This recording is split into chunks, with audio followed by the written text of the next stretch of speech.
this event to celebrate early Irish lyrics wouldn't be complete without perhaps some readings of the poems, and I think it has been all about the poems from the start and all about the man who anthologised them, but I think it wouldn't be complete without hearing the poems, a selection of them, not all 56 or 62 or however many are in the book, 60 odd, isn't it? We've a selection of poems between short and long ones to be read out now in the original Old Irish and in some translations. So I have pairs of readers here who are going to come up and do that. And there was something I wanted to say before we launch into that. Just to let you know, yes, that the information is all on the handout that I sent around.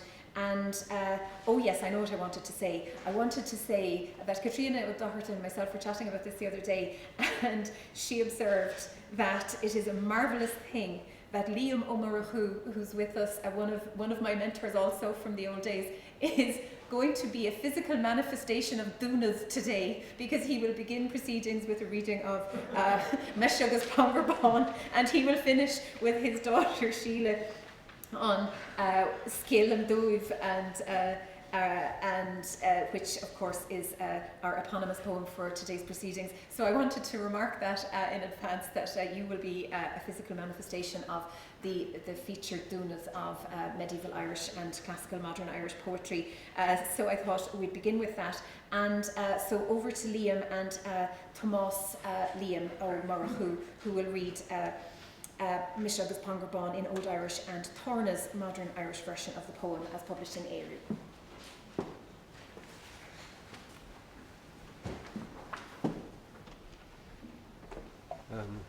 Yeah, Callan did it.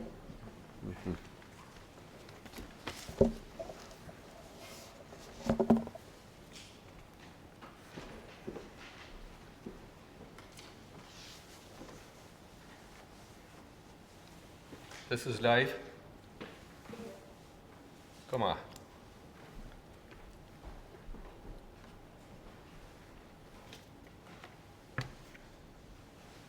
I hope Gerard Murphy would have been happy with this reading, but having listened to Judy May Murphy, he seems to have been a lenient taskmaster.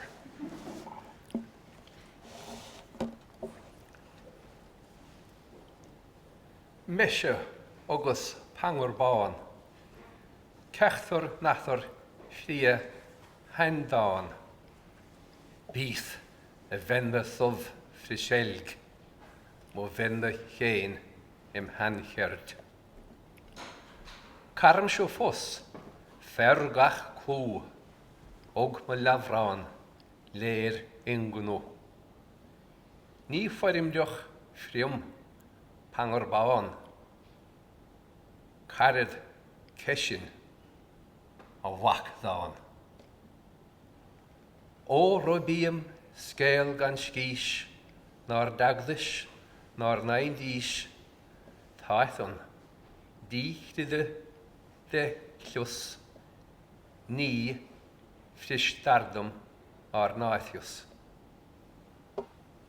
Gnáth, Uarif, Gresif Gal, Glenwydd Lwch, na Líonthub. Os me, do fwit im Líon Chéin, Diligid Norad Gondron Chéil. Fuachid Siov Frega Fáil o Rusk, Engléise Covláin. Fuachim Chéin Fege Fish, Mo Rusk Jéil Kesú Imdhish. Fuidid Siov Gwnéine Dol Englyn Loch na Gérchrov. I dúga cheist norad níl os mé chéna fíad. Cie beme amin nach réie ní derban cách I chéile. Math de ceachtar náir a dháin, subthichus a einráin. Feshin as chimsid dá in wydd ddyn ni gach ein law. The thafart ddorydd, ddwy leie, formwfwdd cein am meshe.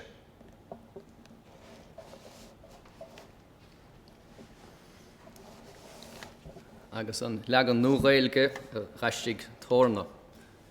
Mishe agus pangar bán, ceachtar yin nar gná der gná. Bhí an na bhanama son le selig, ma bhanama féin le main cheird. Carim se sosas cúnas im levrán de léir scrúda, ní formudach lum pangar bán, caran féin a cheird vacán. Nuair a bhí míad scéal gan scíis an san dig in ar ein díis, bhí an na gcuin gan chréoch na chlas ní na nglétar ar nglicas. Gná uaireanta gheasamh gal, go leanan luch dá líonsan, titan trá am líonsa féin focheis deacad le a chéil. Cahan son fuaid vala, a risc léide lúfara, caham féin le fáil fesa, mo risc Rine royale. Brood as son le déine dul, nor inlan luch na jéir chrov, nor higem kecht jacker gil, davsa hanna is cúis áhis. Bíoch gur bhawla rúine gná, ní vacan cách len chumpáin, mailin a réan gné ar glas, cách an éanar den evenes. Cumas ma ag sin tá, gná da hrí gach an lá, jacker de dhéanamh glé, de bháistead se mishe, mishe.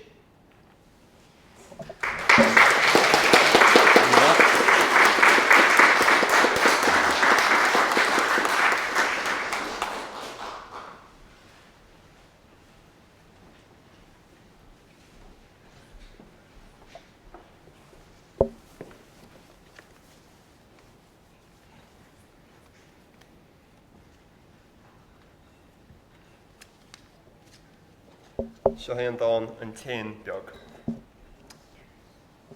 In an téin beag roléig fed, de rion gribh glanmhuide, fa céird faoid os loch líg, lon de chríomh charanmhuide.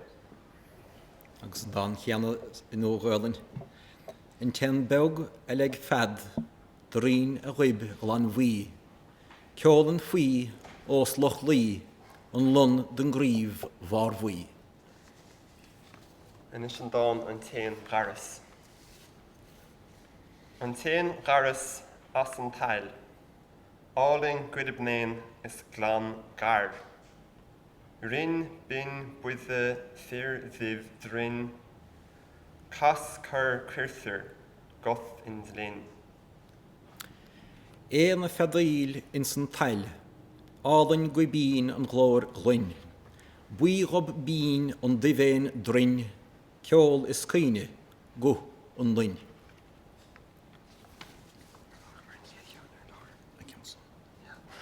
Men scéal becheart an tasnúil sin ceansa. Tarna down sa leir the second poem in the collection. Go back where we should have begun. Dom Erica fid the val, from Chan lead lin, luid nod Scél. Us me levran in Zlínoch, from Chan trirach in a main. From Chan kai men medder mas, im rod glas de vingniv dos, de brath nom chimdu crive, queen scrivum for rieda ros. Fáil na cuile haram Rome, London mhóra lúthadae. Os me leabhran línehuch, bín dom tríhireacht na néan. Cuach líafrat bhrá lín bhaidech, ceolan dom de bhain na nos. Cuid a caibh dom chúdach sír, even scream fa chlúd sa ros.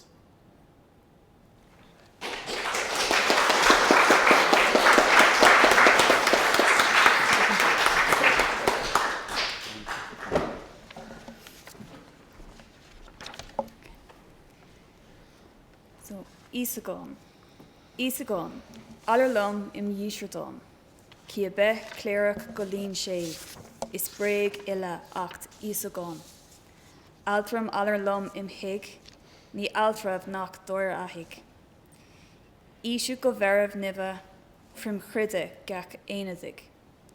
Ísagán óg mo vifa, ernad agus ní math vech. In ríconig na hille, gan a guide bid a hrek. Ísú úsil anglide, noch a cléireach dergnade. Allar lum im dísrdáin, ísú mach na hevride. Muach na rorach, muach na ríg, im hir cia da dístáin. Ní údamh salam sochar, is tóca lum ísagán. Canad cór a ingana, dír de ligus vor gísagán. A tána fort túsagán, cia be im ocht ísagán. Ísagán le Seán ó Riordan. Ísagán an leanamh ilm im bhaán. De chléirech cad ba biú lín séad, is bré gach ní ach ísagán. An leanamh altramam im hig, ní leanamh duna gó hísig. Ísa Máirín le ferrah nive, lem chríse bhíon gach ein ihe. Ísagán óg mo vihwa, brunnen rod gan varig, is é rí an chumis ille an té ná guian bíon ahrach. Ísa úsal Angli, agus ní cléirech badaí, an leanamh ilm im bhaán, Ísa mach na maná áirí. Clán mach pionsa, clán mach rí, im hir má hagan chuam gach lá, ní uha hílam sochar, is dealrahí liom Ísagán. Canna ceol a níana, don té dar dúil vor gias vor gáin, atá ina fort na úsfaháin, is fós im ocht sé Ísagán.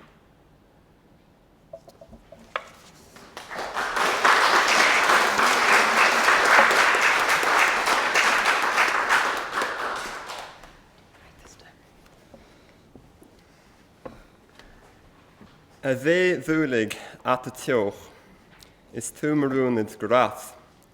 Rimsa ní rothóa de drech, or is tú mar reth gan vrath. Is tú marí, is tú mar echt, is leat ma chrí, is leat ma harp. Nod charum a chríist can cacht, or is leat manim in ocht. Ní bio ga díchlet a rí, ra bio is rígsrev frim ré. Dod rimler in vled dod véis, ním argve dod éis dhé.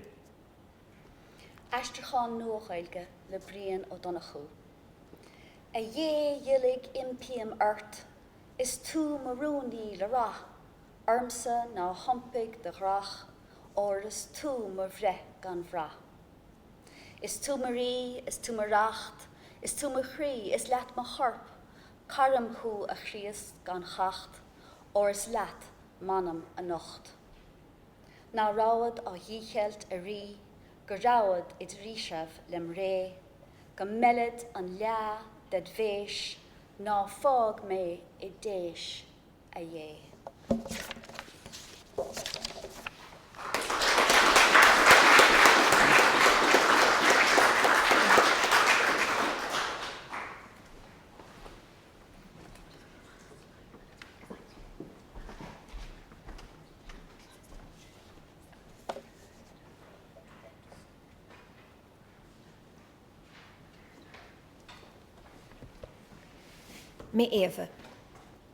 Maeve ben ádah el, Máire tháirig ísa hall, Máire thal neve machlin, cór is méid de chód sa chrán. Rubba lem rí theig dom réir, olc in mísacha rum thór, olc in cusk kinnad rum chrín, forír ní hídan ma láv. Mé tug in nuvel a nuas, de chuad tar chuvung mo chrís, in céin marad sovra lá, de níos garad mná rebwís. Ní bíad egras in gachtú, ní bíad gevrad gáis for glé, ní bíad ifer, ní bíad brón, ní bíad oven minvad mé. chuoine Maeve. Mise Maeve ban áibh chrí, is mé hárig is a hawl, is mé chail naf ar my chlán, is mé bachóir a chrucha ar chrán. Ba lumsa rícheach dom réir, do bolcan rawa a hug dom náir, do bolcan vre a dag me crían, farir níglan ma láv. Is mé a hug an túl an os, a chuig ar chúcht ma chrís. Is a naid a varig lena lá, da var ní scarig ma ná le buis. Ní vech lec air in ein vaul an, ní vech gíre gwefer gír, ní vech ifrin, ní vech brón, ní vech skjón an, morch mé.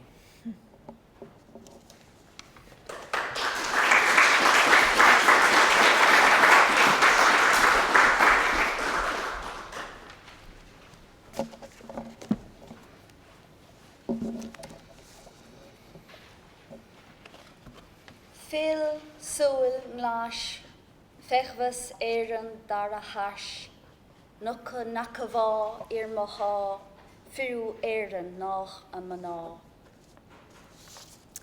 Gerard Murphy's translation. A blue eye will look back. Colm Killa about to leave Ireland, AD 563. There is a blue eye which will look back at Ireland. Nevermore shall it see the men of Ireland, nor her women.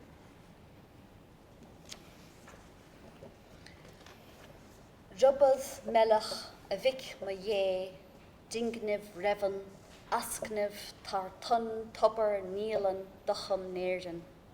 Gamach Njolar Shech Ben Fivne, Tar Loch Fevel, Aram e Glenhin Cuvdius Covas, Eg na Halev. Sluach na Whelan, Roftish Faltich, Rare Shoal Soontoch, Dia Rishad Pert na Ferrig Faltach, in Derug Drochtach. Ramlian Much in English Erin, Diemsa Kivsach, Sentir Annual, Cunam Harla, Pador, Tershach.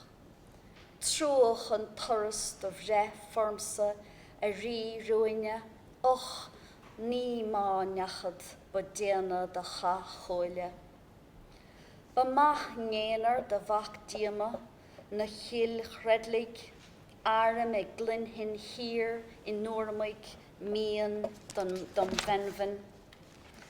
Fuam na gwiche frischen levan ar don bette, gulgre in lin leth gonette, earbeam ette.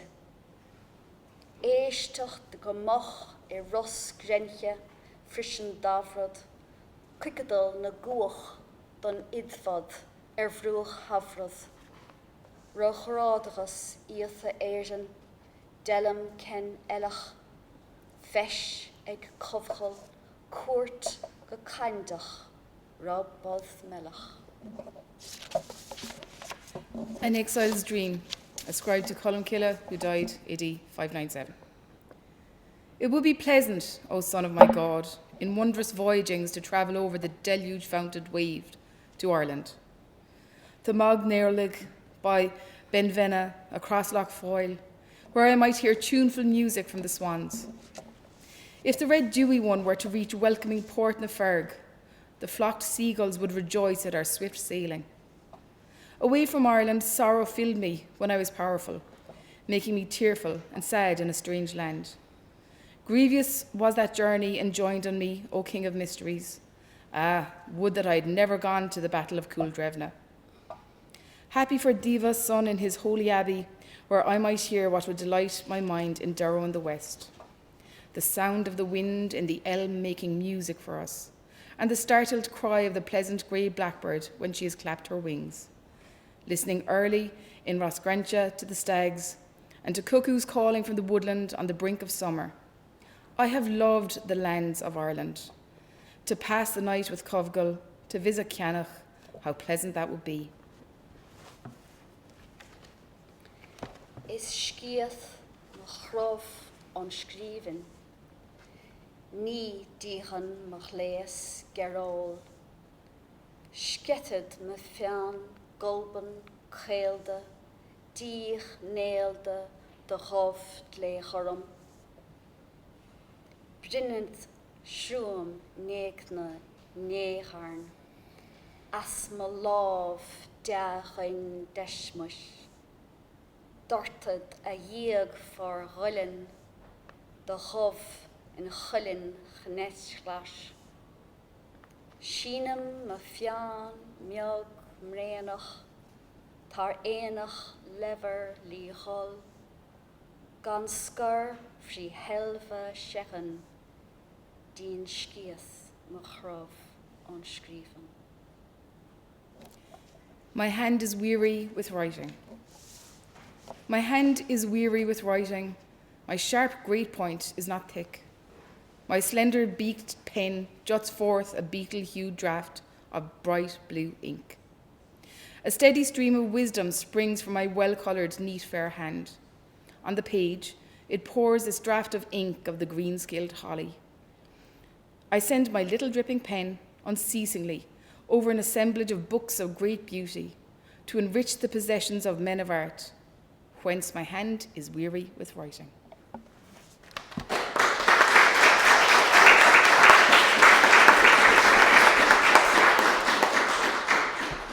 Thank you very much, everybody, so far. Now, Pádraigín has to come up here by herself because the next little part of this session is slightly different from the last, from the poems we have had heretofore. As you will see here, a picture of Miles Dillon in the memorial volume in his honour of Celtic, volume 11, 1976. And I have a little story to tell you, in keeping with the theme of the symposium, I suppose, that a record was made shortly after the publication of the lyrics. And this record was Miles Dillon reading 11 of the lyrics onto a 12-inch vinyl record. At some point, either Katrina or John, or I can't remember who, made a tape out of that record, or somebody gave them a tape that someone else had made out of. Kevin Murray made a tape out of that record, gave copies to John and to Katrina. Kevin and John lost their copies, but Katrina decided for perpetuity to put it into audiophile form. So she got that organised some time back. So it went from record to tape to audiophile, and we're lucky to have it today.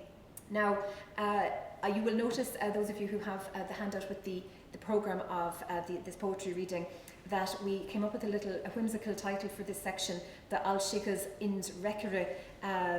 This was Emmett's idea when we were putting this together. He said, when I was explaining to him about the record and the voice crackling at us from the past on this very modern audiophile, that it was a little bit like the Alshikad and Tána, the revealing of the Táin, that the voice of Miles Dillon is revealed out of this very modern audiophile, having been originally put onto a record. So this is the first three verses of his Meveldom and Roses.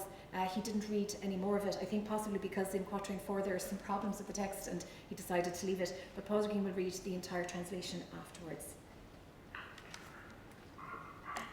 Is Meveldom and Roses, the day here swing, around the immoral, you know, rather wing, just a song shady, for colour not holy, ready, with dairy, fear husky day boy.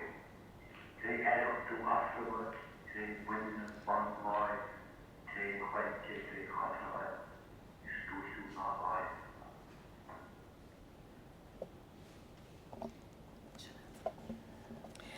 Sean O'Riordan, Lagan Johnny Riordan, smuinte fáin. Monarda mo smuinte veid éliad bhuim, is agalum scíle, lá an bhrátha bhuin. Trasna salam gaunsiad chunnar na cór, rihid, boirid, dausid, fé húile dé hór. Tre chrunnithe fódracha, tre bhuianta ban boé, tre chiilte, tre characha, is luiad ná an ré. Gaud bór na sváilce óirih gan ró, ach is grána dváilcach oir eile dró. Prabit de chléin chéimena gan bhád har gach buir, is lú lingid dain léim bháin ó halamh go nef. Rihid is ní rigí sé a bhugus again. Tréis réimena rómhuise tagad chunadí féin. Cé go dríaltar a gcuirú nó brethir agus, ní socar dómh chíthe, ní bhacad les sos. Fuair ná fuim lasc bhuile, ní chruachan a ri, mar iribal ascan se leannaid as mo ghlic. Glas ná carachar cramrangan ní chuirech be, dún ná muir ná lámrangan ní chuiscin a ri. A chríast chaibh cheart geanam ní os léirdit gach rusk, rán sprid hacht jelvig ágiamad águsk. Rielig mo chríise a chruthahór gien, gur a tusa mo bhuinse, go néna do rir. Go bhaid a chríast a chiad choman, go rámid Máirín, tíise sucker, naf hémanach, ní hanan is mé.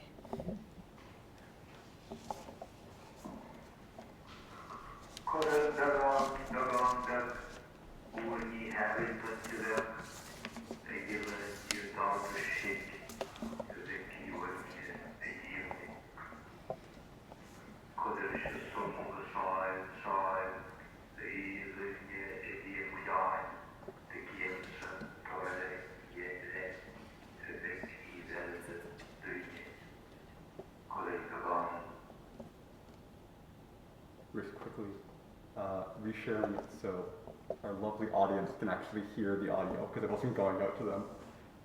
Include computer sound? There we go. Excellent. Let's get that up. You're a treasure. You're more than welcome. No, not computer.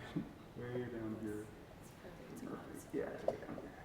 There's a lovely face on it. That's what's easy to find. Keep going. Yeah. Just click on anyone. Hold on a second.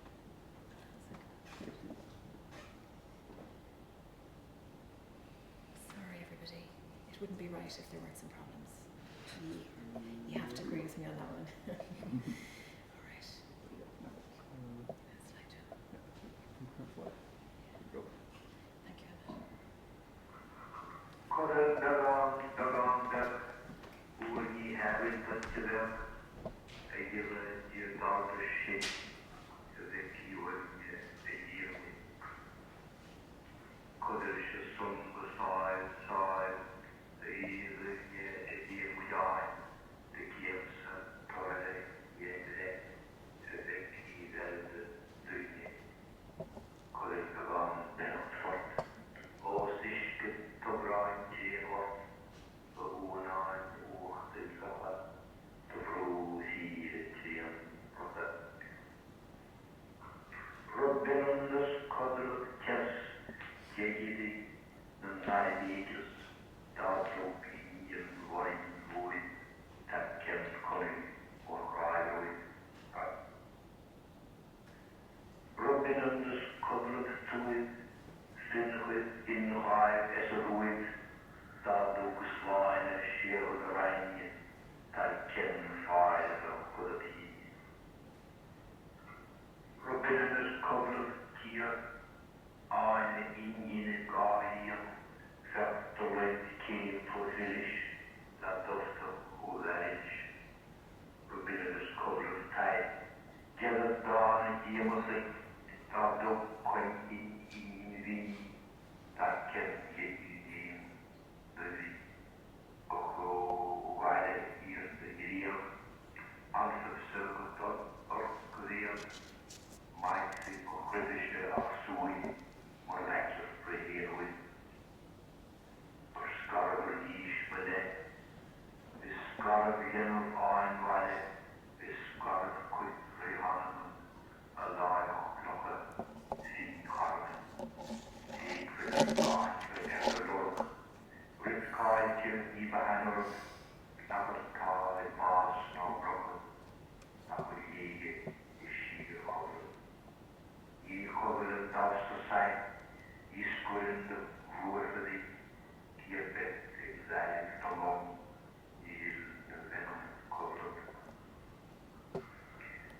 Ní covered in yellow trial, a board for the for the climb, the key wrist, tarpar, torp, ye deum, out with cuddle. Ye covered in high jabras, whose spiral the ground guide has, explore the tarpran, deep and small, ye covered and lawn, might to water, the yoke now, yield soul no style in a hard wind, ye covered and not, ye covered in yoke, o swabbing honored with imag, be flower of the line, ye covered.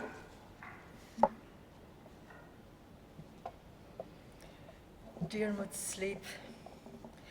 Sleep a little, just a little, for there is nothing for you to fear, O lad to whom I have given love, Dearmid, son of O'Divne. Sleep here soundly, soundly, descendant of Divne, noble Dearmid. I shall watch over you the while, lovely son of O'Divne. Sleep a little, a blessing on you, above the water of Tuberon Chainghort. O lake top foam from the brink of Tír Trainfrocha. May your sleep be like that slept in the south by good Fidach of the noble poets, when he carried off long-lived Murren's daughter in spite of Connell from the Crave Road. May it be like the sleep in the north of fair comely Finnachad of Assaro, when, happy lot, he carried off Sláine in spite of hard-headed Foilbe. May it be like the sleep in the west of Anya, daughter of Gallian, when she fared once by torchlight with Dúbhtach from Darnish. May it be like the sleep in the east of proud, daring David, when he carried off Cynchen, daughter of Ben, in spite of fierce Dechel of the dark weapons. I shall remain watching over you, O battle fence of western Greece. My heart will well nigh break if I ever fail to see you. To part us two is to part children of one home. It is to part body from soul, O warrior from the lake of fair Carmen. An incantation of invisibility will be laid on your track. Nothing will happen amiss as the result of Caoilte's running in pursuit, lest death or sorrow come to you and leave you in endless sleep. This stag to the east does not sleep. Ceaselessly does he bellow. Though he rove around the groves of the blackbirds, he has no thought of sleep. The hornless hind does not sleep, crying for her speckled fawn. She runs over the tops of bushes. She sleeps not in her lair. The lively linnet does not sleep above the tops of the fair tangled trees. Loud music prevails there. No thrush sleeps. The graceful duck does not sleep. She has good strength to swim well. She neither slumbers nor rests where she is. She sleeps not in her lair. Tonight the curlew does not sleep. High above a storm's ragings, the sound of its clear cry is musical. It sleeps not between streams.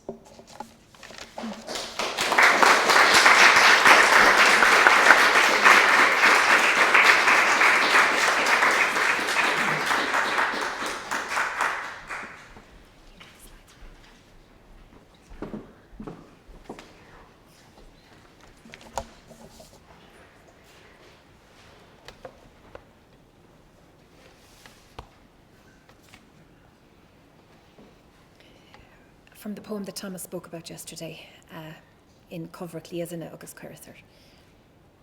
Genáinas, in Gnevi the Reganis, an Recaris Recroidas, Bevire, ná dernad a Arsov, Manfed oven rí nive. Ní be amlas dosov in dal dúthraker, asknav sech féin I barazas. Beg mríthe Recroider from Curther, frischem bevoer me vine. Me liazen, Recarisa Curther, is firither ad fiather. Gar base a govedecht Curther, frischem bevas magnase. Kjol goile from Chanad le Curther le fogger varige flange. De mening, ní croid had frim Curther, de dhal of cachadiening. Ní chelle, beheishev me chrid a herk, kie na carring kach chenne. Zelm neige recessin me chridische, refes niken bie genne. Leithen tells of her love for Curther.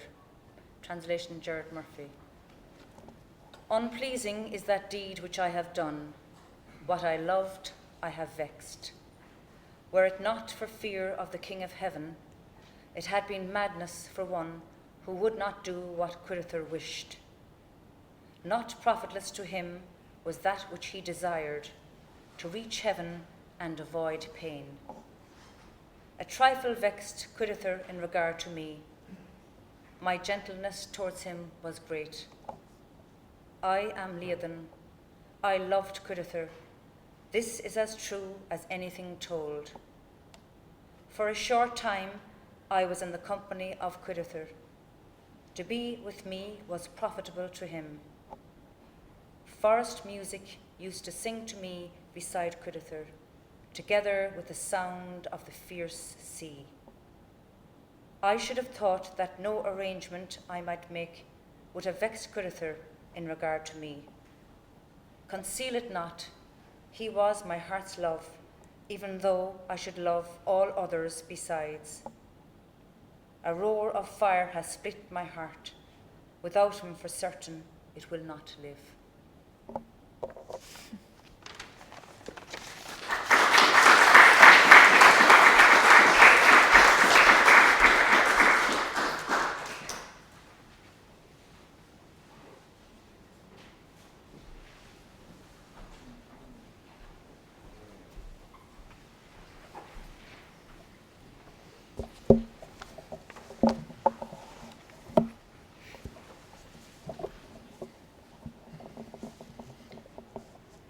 De saigde gonnesoen, kechráse nadje adúr, sherkai liagnase irne, fyr a taif hir a rigne.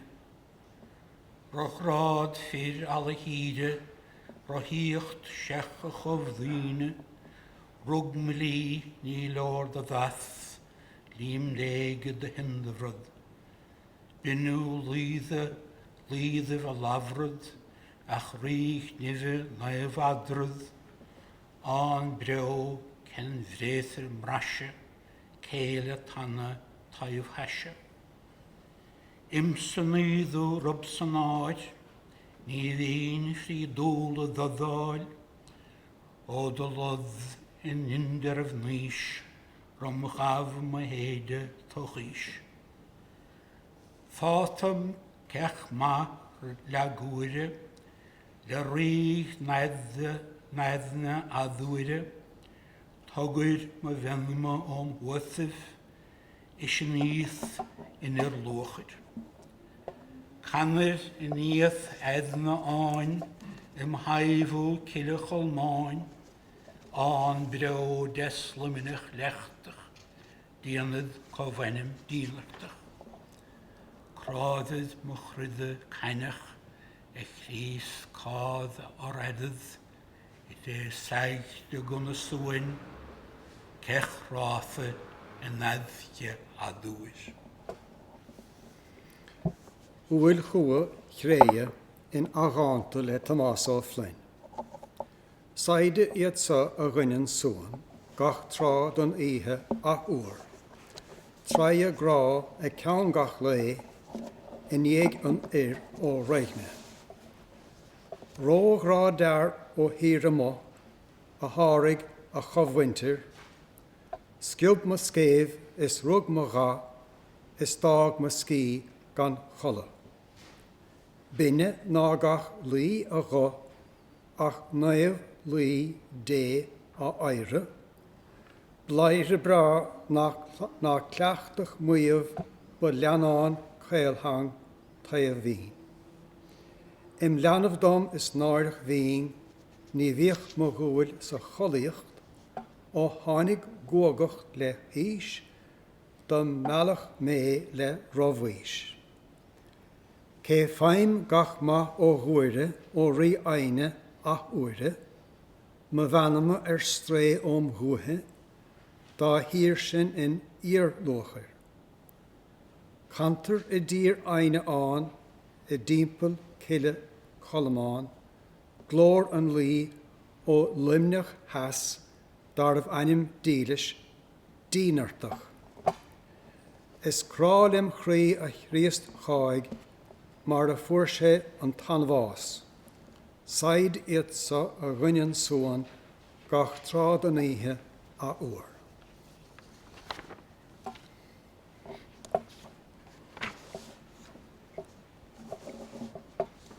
Ydde fynd y reichelwm, I dir nungydd I ddil rind. Is bar sawyrche folt and, is dat schnechte korke ind. Is al na bydd mwy na ty, gelle de dan dove bry. Is li sole lin ar sloeg, is dat schian aun kach groed. Is korker meiche kach min, is li sole oge lin. Kid kien deek sjo mache foil, anf ir ganash meiche moed. Kid mesklif kudemintje foil, is meske kudem tire moed, avre tire asbur, ni teid og aund rishon.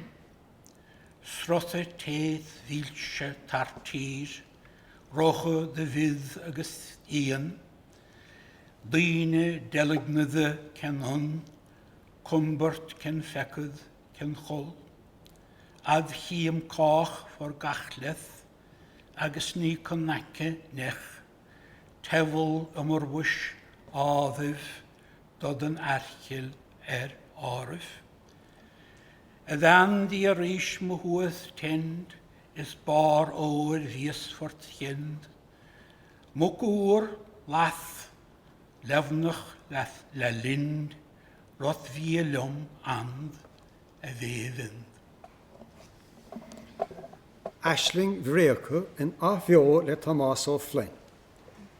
A anir fion a right o liom, go tír na nuntas, tír a cheol, is sleid den saurkien, folt gach inan, is schnachte injal gach korp gan go. Ní derter liom na lat fa bhhuinan. Is dúb gach brian, is gal gach dead, basásuf súldait, líon ar slúite, tá lí gach grúán mar hían an tlé. Is macha álin gach corcar bhráidan, is avarc áhis na lon, gí áling íomhleat an bhá fáil seo, déis má meall ní ilfa an.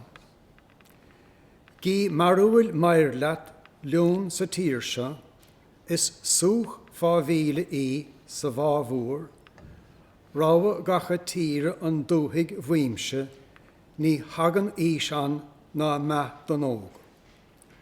Tá srotha teo ag táil gan sciasan, tá rádan bhíanan mi is mill, is cúlacht chaibh gan tíal a muintir, gen ní paca ann ná cuir.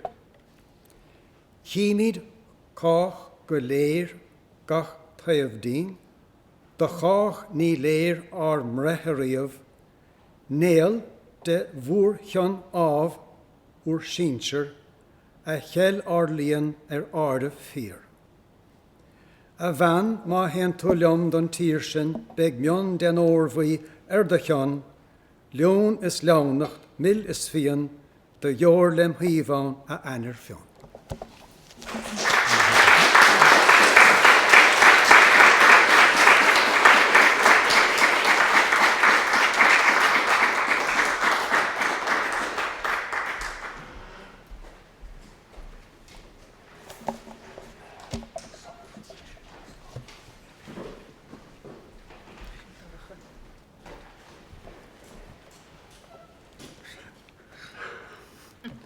Agus ma speaclaí go baile.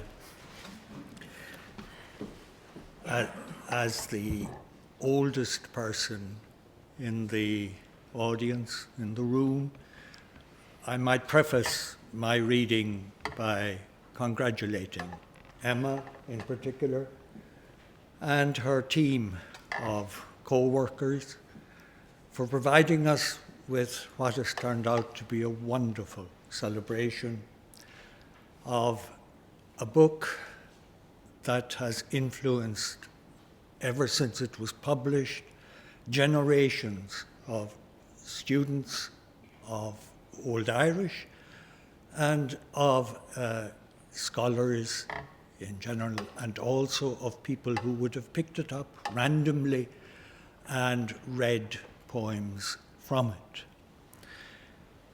I might add that I have also reason personally to look back to 65 years ago, the month of October of that year. I signed in to a course in first year arts downstairs in what used to be the registrar's office. It is now the UCC shop, souvenir shop. I signed up, incidentally, first for a degree in commerce, but decided within 3 weeks that I wasn't cut out for the life of commerce. So I switched to arts, retaining, as I did, all the subjects that I had chosen for commerce because this was allowable in those days. Now, back to business. Mairín I dúib minmhir, ní lán teachtais beséasta gan a réadchlanamh I réir, gan a réin, gan a éasca, go bán de riachnan sin, gan néagastar dúibhastar mo chrid a gán, diad a niv, I sé tugadóir rod hich. Tech in á ferre flechad, maian na áichter rinne,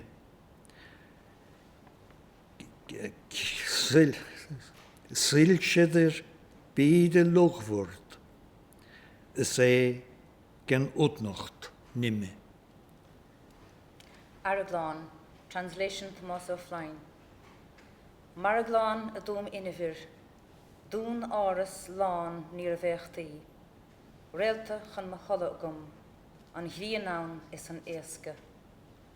An gabán dom a rinne, a star ganínster díobse, mo chrí chearc, dia na vlachas, an Theodore rín a dhéanach. Tach in nach vartar faring, áid nach agal gwyn rinne, cho sílseach ann le gardín, a sé gan páile ime.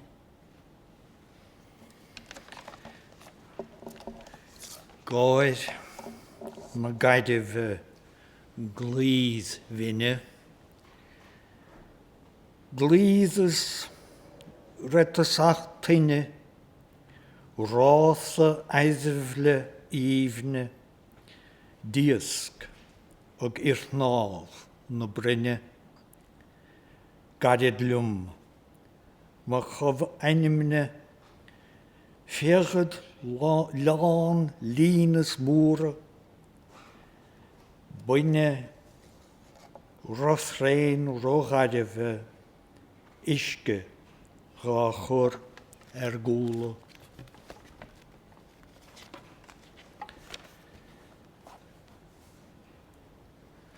Is suik lán var it bejartam veifjagan dörn klart op. Is suik mar glekodjuf. Tyle is athve nuide, gonuide. Ima shech da ergwitsjuf shias is anias gachuide. Kirche Hjuil adchlinimse, sin gadef gongluide gefrid, Mairín hwyr contilimse, in aidse adhwyr, eichrid. Oin chalad go ceol chuide, ceol vinne an ngarthe gnása, Oompa ram Maeve all chuide, ma chelefrydd gech trása. Bín lum lin og lun chuide, agus éistecht ga re hafern, gadid lum ma chofnide grumchle dorhig fwahlen. Is rú sin contilimse, Maeve is var juil, na ceola doch linimse is atfydyd dom anmwyn. Ceol na salm, ga salm linne, rin rish vrik, gen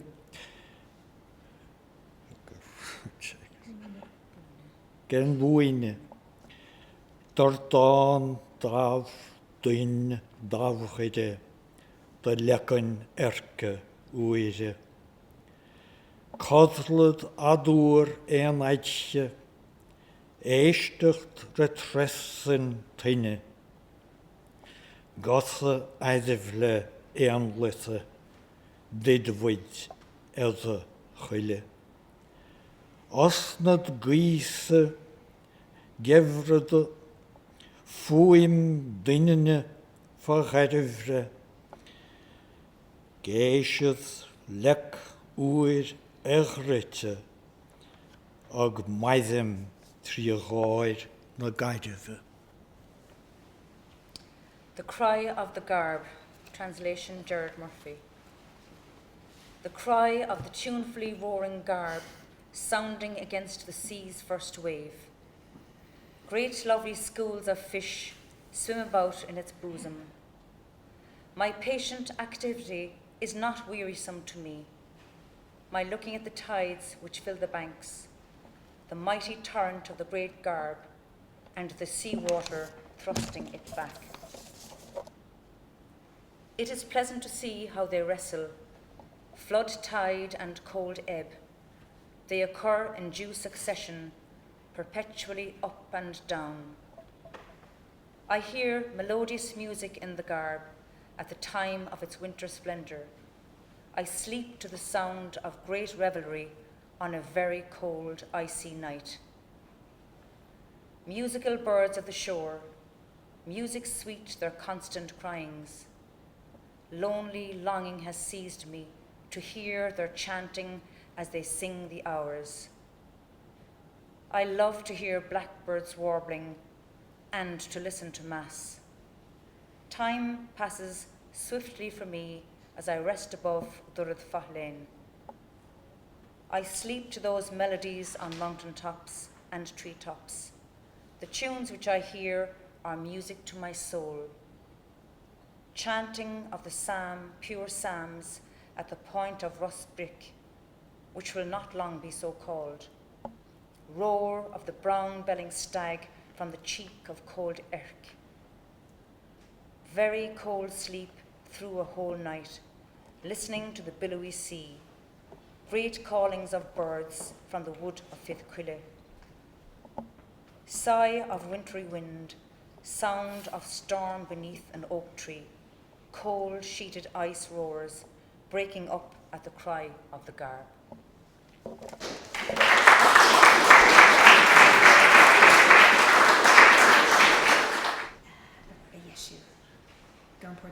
Sorry, I'm talking to myself really nice Mona in Modella. So, apologies about that, something funny. Oh no, it's doing it again. Because all the slides are there.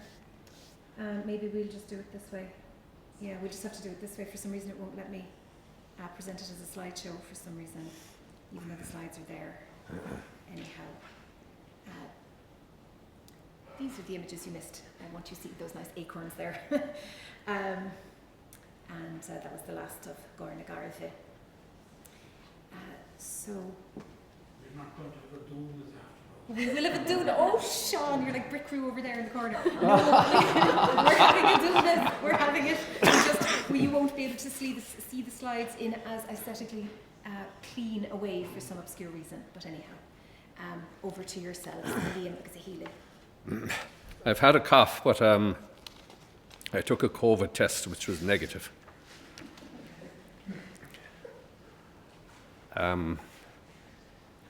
I see here in the first two lines two examples of this famous or infamous predator passive in the plural.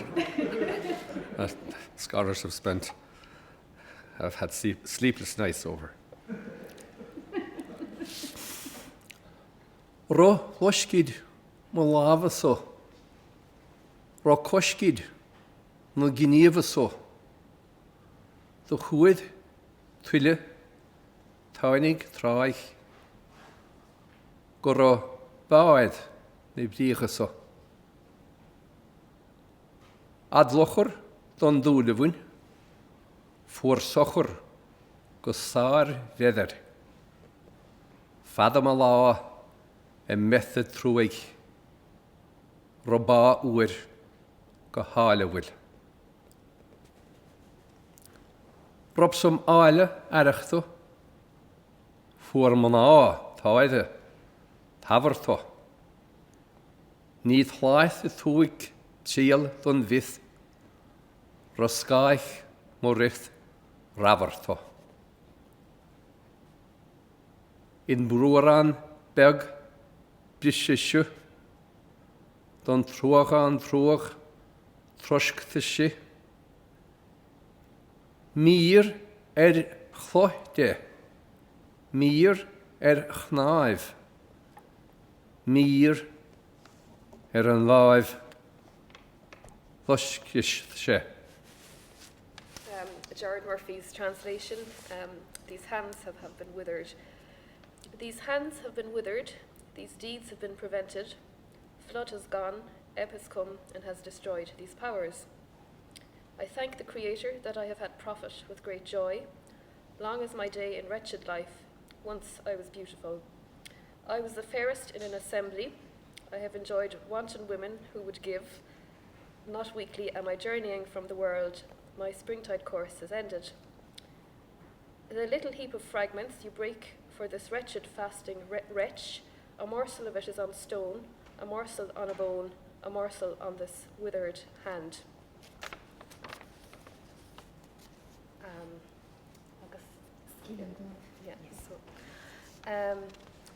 So Scél lum dúib dorthid dav sniad gav ra fáith sav gaith ard uair ishil grian gar ar rith ridthach rian ro ruad rath rochelt croth rogav ganath gúchron goth rogav uacht ette éan aithre ré ma Scél.